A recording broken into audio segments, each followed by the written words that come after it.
Hello guys, you're welcome you back again to my channel. It's still your baby girl Obi, and this is Obi's Sword. If it's the very first time of stopping across my channel, you are welcome. Thank you for stopping by. Please don't forget to subscribe, don't forget to like, and don't forget to share my videos, okay? And if I'm a returning subscriber, thank you for coming. Thank you for always sticking around me. Thank you for always coming to watch my videos. I love you guys. Thank you so much. Yes, so if you're just coming across my channel, you might not know because I've been posting recently about my life as a pastor's wife. Yeah, I'm a pastor's wife. So my life and everything. Most of you might not understand what is happening. So, and I said, okay, let me come and do this story time because this is a story that will help you guys to understand what I'm trying to say, what I'm trying to pass up. But I still have other videos that are down there that I'm here to post. If you have been watching me, know that I did not post video yesterday. I didn't post yesterday because I've been posting frequently, but I didn't post yesterday. Because of this video that I'm shooting right now, I need to post this video for me to post this other one that are following them for you guys to understand what I'm putting out here. Okay, yes, this video is overdue. It is well. This is my story. It was not scripted. This is my story. It happens to me. It happens to I and my husband. Okay. Okay. When will I start? I was married into a church. Okay. I was in a church, not in I was married there, I was in a church when my husband now came and he saw a very beautiful flower. And he got married to that beautiful flower, which is me. He came as my pastor, okay? I was in the choir in the month of April. This video that I'm doing, first of all, let me put it out here. Disclaimer, I am not here to bash anybody. I'm not here to put down any commission down. I'm just here to share my story, okay? So it's left for you people to pick the right and pick the wrong, but most assured, please pick the right part, okay? But this is me sharing documenting my story, because this is a story. A pastor came in and he was my pastor, and he later saw a beautiful flower, which is me, and he got married to me as his wife. Yes. So we got married in the month of April. Then fast forward to the month of November, okay? Yes, to the month of November. Many things has happened, which I don't want to come and start saying. In the month of November, a man that normally change pastors, he came to the commission without even telling us, without telling my husband, without even calling him on phone. That's the branch pastor that is in the form of changing pastors. So he did not call anybody on phone. He just came to the church with another pastor to change my husband. And we're just like, I'm a newly married woman. We're like, what's happening? What is it?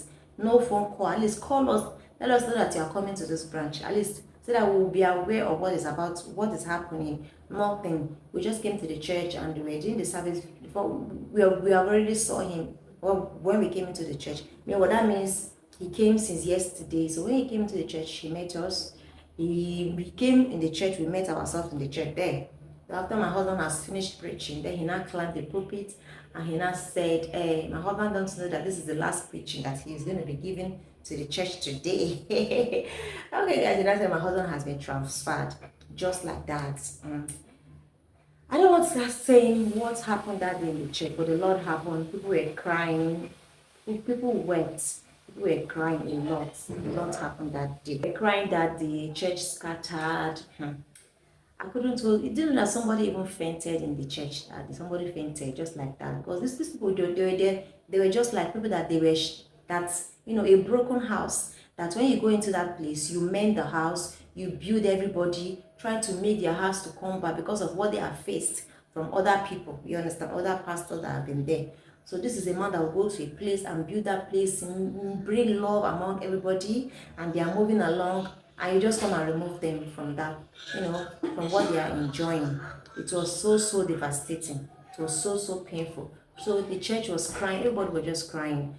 And that was how we came to the house. They followed us to the house, people were crying, wailing, and the rest. So what next? We have been transferred now, just as I said. But the only thing is just that we have to come to Lagos. So we packed our things, we arranged our things. Although we could not carry our property to Lagos immediately, we put some of them in somebody's house, and me and my husband, we traveled down to Lagos. So when we went to Lagos now, they gave us a hotel, which we stayed there. Hotel, you cannot even call that one hotel, because that one, a lot of things happened to me in that hotel, to be frank. A lot of things, because my body is a kind of body that is very sensitive. Very sensitive. A lot of things, my body can react to things easily. Okay. So when we were in that hotel, we came to that hotel by November. I think the first Christmas I did with my husband was in that hotel. The first New Year I did with my husband as a married woman was in that hotel. We were in that hotel for 3 months. They just like they abandoned us. Meanwhile, they were the one paying for the hotel bill, but the feeding, we were the one taking care of ourselves. There wasn't money, but people were still, some members were still reaching out to my husband. Some of them are still giving him some more things. My husband, if we are broke, they'll call him. He will call them. They'll give him something. We be taking care of ourselves. So that was just it. So sometimes I will go to them and say, what's happening? What are you people saying about me? They'll say that wait. They abandoned us in that hotel. So we're there till the next following year, January 15th, with a lot of plea. I don't know what happened. So they now say that they're transferring us to Benue State, a rural area, not even the urban center, not even Makodi, but Otukpo precisely. I and my husband, we got prepared. We went to Benue State. When we went there, a pastor is already in that branch. The same thing that they did to that pastor. The pastor was already in that branch, and meanwhile, his wife just put to bed recently a newborn baby, and the wife came newly to come and stay with her husband. So when my husband heard that, and he said he cannot go to that house, but he need a 2-bedroom flat because we're living in one room, 1 bedroom. So you know, say he needs 2-bedroom flat, not because of anything, but because of that baby. He don't want them to leave that house. Okay, so we were in the hotel. They were searching for the house. We were in the hotel. They were still trying to make that man to leave that place. The man said he's not going to live there, that he's staying there, that he's the one that paid for the place. So he was just there.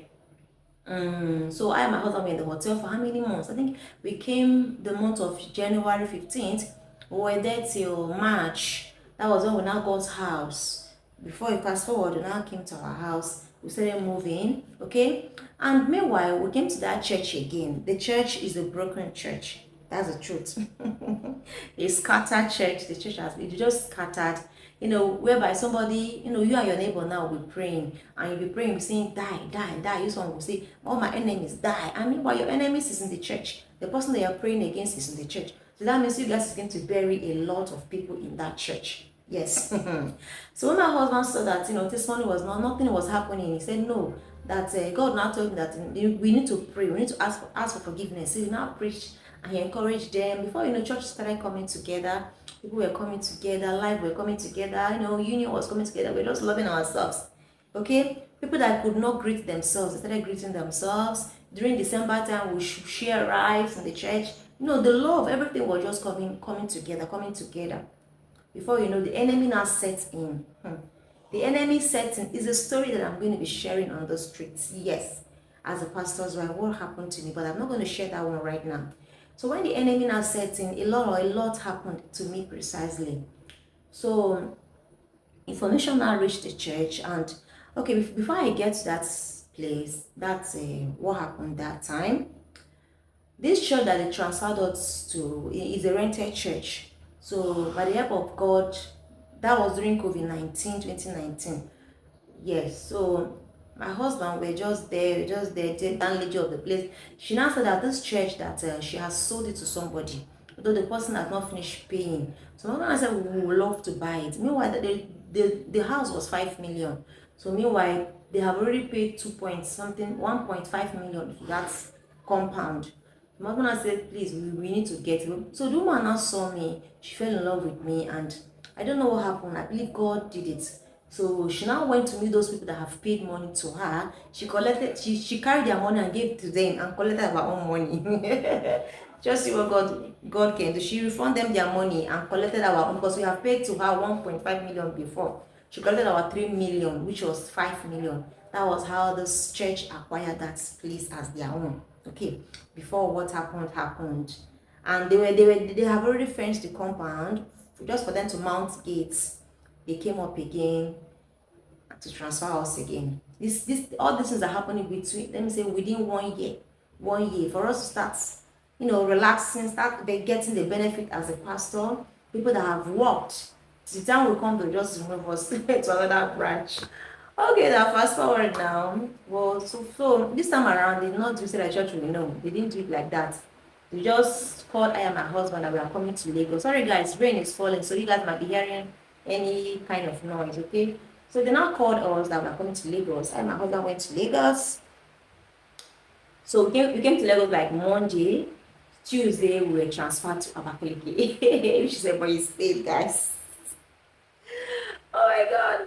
Ebony State. I mean, whether it wasn't the vehicle that the man that was, that's the head of the branch pastors now called the pastor that we are coming to meet in Abakaliki that we are coming. This is what is happening. And that one just newly got married, guys. I was just looking at those people and say, oh, now wow. So this is the journey of a pastor's wife. Is this what I signed for? Is this what I signed for, guys? Anyway, guys, as we reached the Abakaliki now, they lodged us to the hotel, which we were there. As we were there now, the pastor started getting prepared because they transferred him immediately to Congo. So he needs to go to Congo and his wife is going to be here. They now assured him that they are going to get his wife ready, that is her paper, so that she'll be able to go and meet her husband. Okay, so she was with us. We were there for like, she was there with us for how many months? The man left. We came to Abakaliki, I think it's not the month of, something January, something like that. No, we came the month of November. Yes, that's in November. So we're there till, she was with us till February. Yes, she was with us to get to February. No paper was done for her, nothing. That was how she left.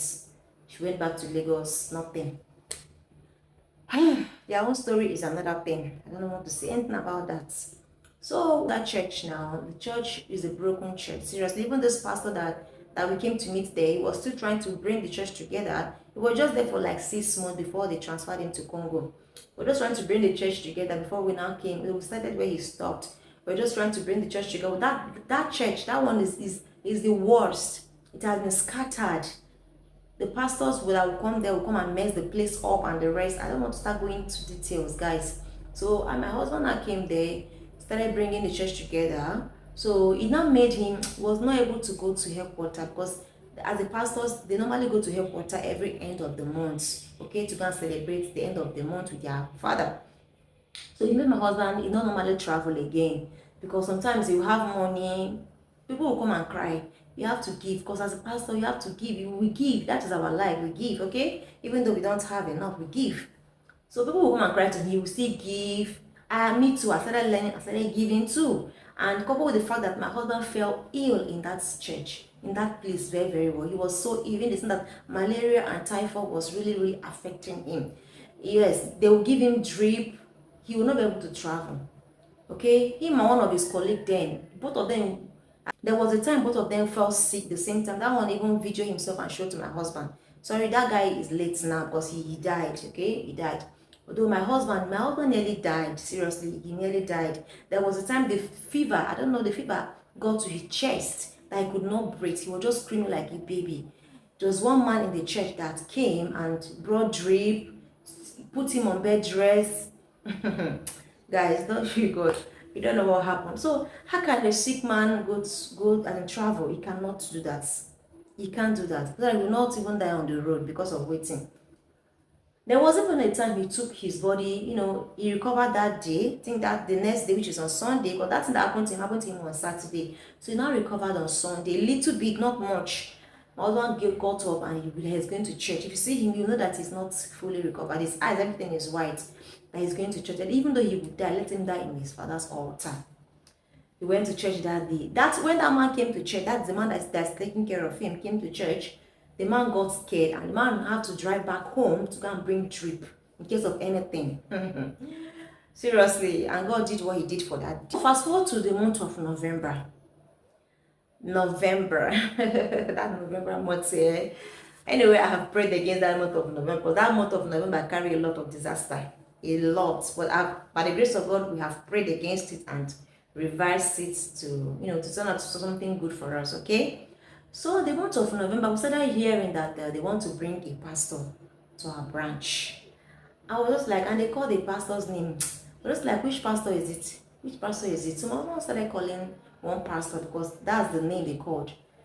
The man said he's not the one, that him is fine where he is, that they didn't tell him anything, like maybe he's waiting for them, although they didn't call him. We're just there. Later, they called my husband. I wanted to come to headquarters. This and this happened. My husband traveled to headquarters. That November time, they now said that we hear that you are planning to leave the church. Leave. Try and leave. You will die. Hey, God. When my husband heard that we're trying to leave, you will die. My husband, they now abandoned my husband in headquarters. I said, no, the same thing that will happen will not happen. You guys called him. This guy went to headquarters and coupled with father, he's not even too fine. And you guys left him. That was how my husband started going to the place, asking them how far he wants to go back. He didn't prepare himself coming here. He's not prepared to come and stay. Then I said that he would wait, that he needs to wait. So my husband could not wait. He came back to Ebonyi State. When he now came back to Ebonyi State, they called him back again that the set man is calling him. That was how my husband traveled the following week again to Lagos. Just check the distance from Ebonyi State to Lagos, how far it is, and the money, the expenses. This one was happening in the month of, I think, 2021 through 2021. My husband went back to Lagos. He met the set man. That was when the set man started calm down and started hearing from him, because that time he didn't hear from him. We were just working with what they told him. Because as a father, when they brought something to you, calm down, listen to your son, so that you know what to say. But this one, he started insulting him that if he leave, he would die, this and that. So that was when he started listening to my husband. My husband told him, see, yes, I was planning to leave before. But because of what was happening, the way pastors were treated, I'm not okay with that. But right now, I'm not more planning. I have settled my mind. I want to work with you people in those commission. So that is just the thing. Both of them settled themselves, and he prayed for my husband, and my husband left that place. He now came back to Ebonyi, Abakaliki. Church started, so we're moving. Church started growing. December, which is our December, January 15th. We were in the church. Meanwhile, they were still with their plan, just trying to look for one loophole. And during that time, we were getting a lot of revelation that things is going to happen, something is going to happen. I would never know that this is what was planning to happen. So we're just in the church now. Church has started growing, love was coming, and by then, we started, it's like the time for us to start reaping has started coming, So January 15th, we're in the church. This one unexpected. I just turned my back like this. I saw that man, that branch pastor. That branch pastor that used to change pastors. I saw him with another pastor. Hey, immediately I saw him, my mind skipped. I said, oh my God, this is why I'm here. For the same thing that he did to my husband in Mina. That was what came to my mind. I sat down, I was not happy. My husband was still in the altar. Immediately he saw that man. He greeted him as a senior colleague and welcomed him to the altar. When the man came, the other pastor had already sat down. My husband too sat down. The man now said, he now changed the topic, because my husband had already started preaching in the church that day. He changed the topic. After he now finished preaching what he would preach, he now said, oh, you guys might be surprised seeing me. Oh my God, I think you guys will be surprised seeing me. Okay, I am here to do what I have been sent to do. This is the work of my father. So I don't look at anybody's face, because this is what my father has sent me to do. Because he knows that whenever people see him, they have known that he has come to remove one pastor or the other. But that's his job. That is his job. Okay?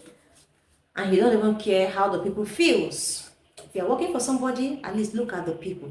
Just look at the people. Okay? So but him, he don't care. He don't care. So meanwhile, he now said that we have come with I don't know how did he even put it. We have come with a proof. Your pastor here have desecrated the church, and we have sat down here. We have sat down as pastors and made our decision that your pastor is no longer with us. In front of the church was filled up. People were there. As in the way the church filled up that day. Oh, my husband was just there, coupled with his body, that he was not feeling too well. I was just looking at my hobby, looking at that man. Oh my God. He now said, wow, we have an evidence. The church scattered, they look like, the church started making noise and the rest. People started shouting, and no. He said, no, calm down, calm down. You guys don't need to quarrel, don't need to shout, because he knows what will happen to him. People want to beat him that day in the church. He knows what will happen to him. I said, calm down, because he knows how to manipulate people a lot. Calm down, calm down. And I said, hey, I have an evidence. He said, play the evidence so that we will see. That was how he played the evidence in his phone. And when I was thinking another thing, what is happening? The evidence is just like a voice that I'm hearing in that evidence is a pastor that he brought in Mina to replace us, that first branch that he removed us from, with a member we are discussing. And that member was telling him that, Pastor Destiny, that's my husband's name, want to leave the church because they removed one pastor. And he said that this church that he is, that they were the one that stopped his business that he's doing, that he was selling machine parts before, that the one that killed his business. So he's planning to leave the church anytime soon. When I heard that, when I look at my husband, I was like, why did you sell a machine part that I did not even know? Hey, I was just like, yay. So said that was the evidence that they had. The church said, this evidence is not a concrete evidence. We don't hear our pastor's voice. This is another pastor with another pastor, if the member. And you guys conspire together and say that this is an evidence. This is not, we need the number of that member. We need numbers so that we go to MTN, because the church was just like, they want to do something. They want to know what is happening. That was when he finished what he did. He don't even care how church scattered that day. He did not even greet my husband. He carried himself and went out with the pastor. That was how, to them, they have replaced my husband. So when Joe was like trying to meet him, he said, hey, you guys don't need to bother yourselves. That if he want to know, if he really want to stay with us, he should go and meet his father. That is their set man, their head pastor. Go and meet him. I look at my husband and say, no, we aren't doing this again. We aren't doing this again. Coupled with the fact that there's no even benefit to this place. There's no enjoyment even as a pastor. Because most of the people that are even enjoying in that place, there are people that are extorting money. They extort money from members. They extort money from the commission. Yes. That is how they feed.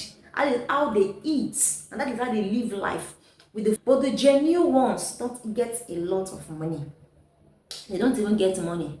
If I tell you what they pay them in that commission, I am not talking about the money. I'm not after the money, but at least let me serve God with my heart, as in with a pure heart, so that if trumpets sang today, I will be able to make heaven. Not me serving God with fear in a commission. A little thing, a member will call and report the pastor. The pastor cannot breathe. The pastor cannot sleep. The pastor cannot serve God genuinely the way he wants to serve God, or with fear and words. No, I said, enough. This is a sign that it's enough for us to go. Because a time will come, maybe God wanted to leave a place. The time for you to leave has come. But you refuse because of you are afraid. You are afraid of what will happen to you. You are afraid of, see, if some people are called from their mother's womb, while some people are impacted, the better we realize it will help us a lot, okay? That was how we left that place with nothing, not even a dime, not even 5,000 naira was in our pockets.